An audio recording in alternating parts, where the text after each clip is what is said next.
He said, I was thankful that they even had it out here for us to eat. So sometimes you can't check every person by the same standard. Some people pray before. You don't know how thankful they are for that food because they didn't sit and bow their head just like you do. Because some of us do it, again, out of show. Bring the case that I just gave, that is what they say. They thought I was crying. Well, and the thing of it is, though, I didn't say that. That's what they said. if you explain it to children, you say, I just took a moment to give thanks to God for the food because I didn't have to have it.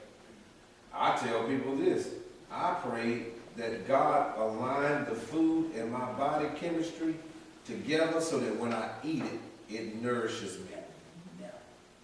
Because everything you eat ain't gonna nourish you. Some people eat fat back and chitlins, ain't nothing nourishing about it. Nothing. And two,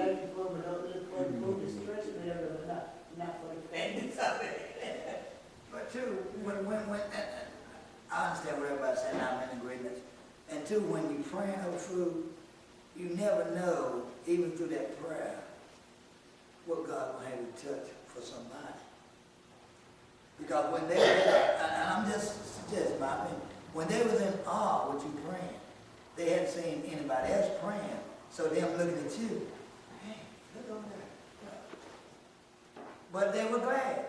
Even though they thought you were crying, they were glad somebody had enough nerve to even pray. the point there is Well, also, right, and the point there also is because they seen that, then that could be a start for them in their Christian life. It was just like I was telling somebody yesterday, and I know an individual joined the church a long time ago, but that could be a start for them. Just in their beginning for their Christian life. I didn't say that they got saved. I just said they joined the church, so they came in. You can't say they didn't get saved, because it might have been something Well, else. but that's what I said. I said I can't say that. Because, you never know. You never know what God is doing. And it's not for us to try to That's find exactly out what God I is said. doing.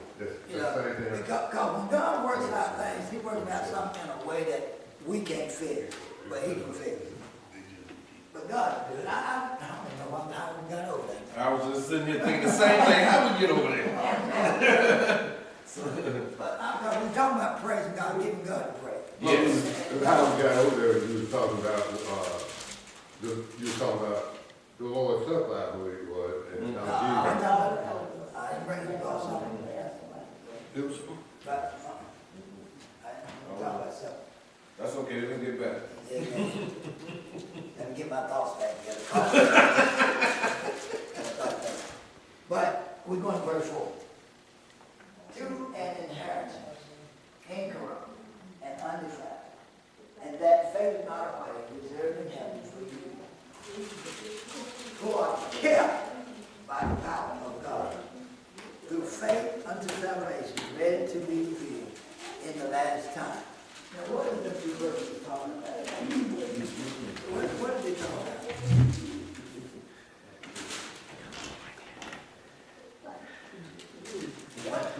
As men and women that serve God, that's what we have to look forward to. And what it's telling us there is we can be assured that we are going to receive. Yeah, but it's saying there's something else. I'm just saying, go to your NIV. Go to your NIV right there. It's going to tell you, because we don't have much time, and I ain't going to have time to explain it. But I will say this, if we have a life with God, and we expect to go to heaven, there should not be any kind of incorruptness in us. There should not be any ugliness. I know it's undefiled out there, but there should be a walk with God that where we are going, that's going to be what? That's our reward. But how are you going to get that reward if we keep saying Satan here on this earth against everybody, against one another? Because God said in His Word, how can you love me? That's right. And can't love the one you see, and tell me you love the one you don't see? Right. You're a lie. But we lie every day. I love everybody. But just as soon as somebody come up and say something or do something to you, red devil, boom. And I ain't talking about nobody in church. I'm just talking in general. Because the Bible is not talking to unsaved people. The Bible is talking about saved folks. Right. But we got that.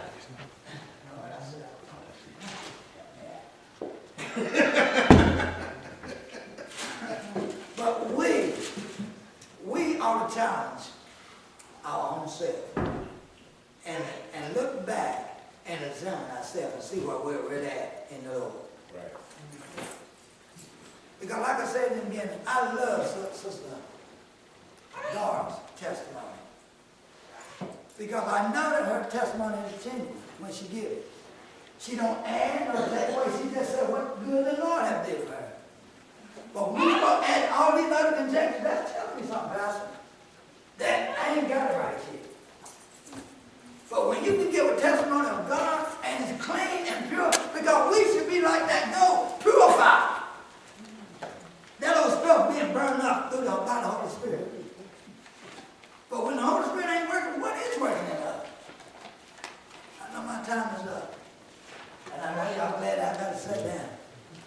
But this word, let's not just look at the word, but look at us. Because we are the word if we're part of the inheritance. And we are part of the inheritance, right? They say we are heirs and joint heirs, right? So therefore, our inheritance